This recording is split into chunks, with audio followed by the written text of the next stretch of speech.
happens to everybody in the world. Okay, the husband should run out and buy his wife lots of presents and then bring it back. The wife should just let his husband leave. The husband should get her lots of presents, lots and lots of presents, and the wife should take his credit card and go buy herself lots of presents. I'm 17, what do you want from me? Seek a close friend that looks like they're very happy in marriage and speak your heart out to them. You'll be surprised. People who are getting married really should get marriage counseling. They should learn what's the difference between a man and a woman. How do you deal with each other? What problems will come up? How do you deal with the problem before it happens? When there's a lot of goodwill, when there's an interest in making it work, yeah? That's the time to do it. But certainly when you're having marital problems, you don't just throw up your hands.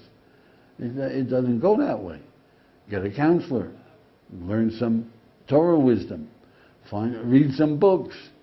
But come with a realization that this is something so precious. This is a wife and a husband is much more than children.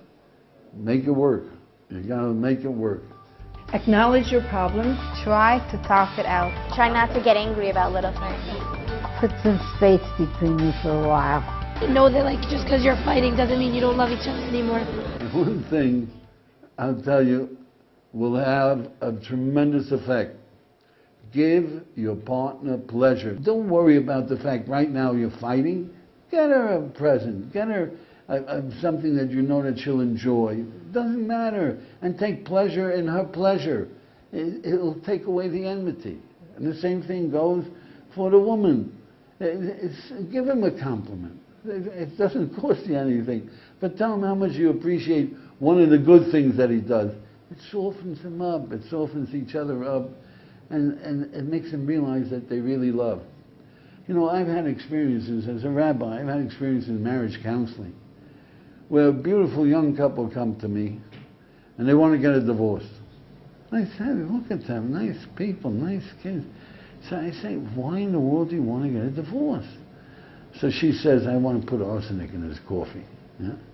He says, you know, there are times I like to strangle her. So I say to them, tell me, you have kids? Yeah, they have 3 kids. I say, well, what about the youngest? He wakes you up in the middle of the night? Yeah, occasionally. You ever feel like strangling him? You know, like that?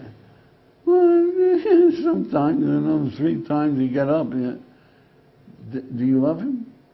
Sure I love him. What are you talking about? What are you talking about? Of course I love him. Oh, you mean you can get angry at somebody that you love?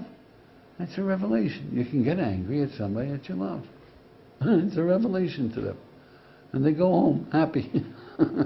It's funny. Remember, you can be madly in love with someone and still want to strangle him.